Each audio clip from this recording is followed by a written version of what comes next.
Salut à tous, aujourd'hui on se retrouve pour une nouvelle vidéo, cette fois-ci dans KR. Je vais vous montrer comment bien placer vos cibles interactives. Alors comme d'habitude, installez-vous, prenez votre petite tasse de café et on est parti.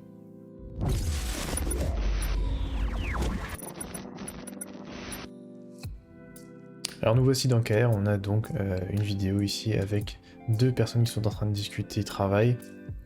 On présume qu'ils sont en train de parler de statistiques, et à ce titre on voudrait donc mettre une petite cible image avec, par exemple, hop, ici voilà, un graphique avec des KPI.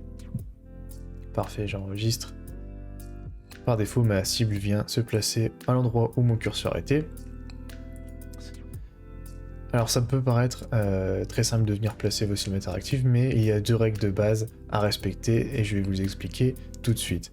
La première, c'est de ne pas venir cacher des éléments importants de votre vidéo ou encore pire, de venir cacher le visage des protagonistes.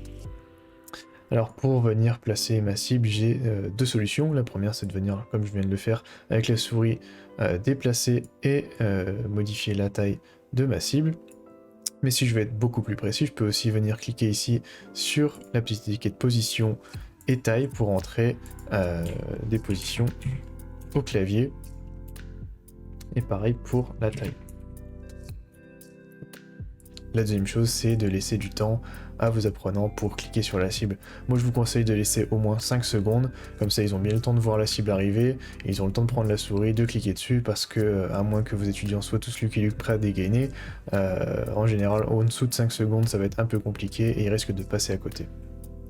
Donc la même chose que pour placer ma cible, je viens ici, hop, cliquer sur les points d'entrée et de sortie, je viens mettre par exemple, hop, un peu plus de 5 secondes.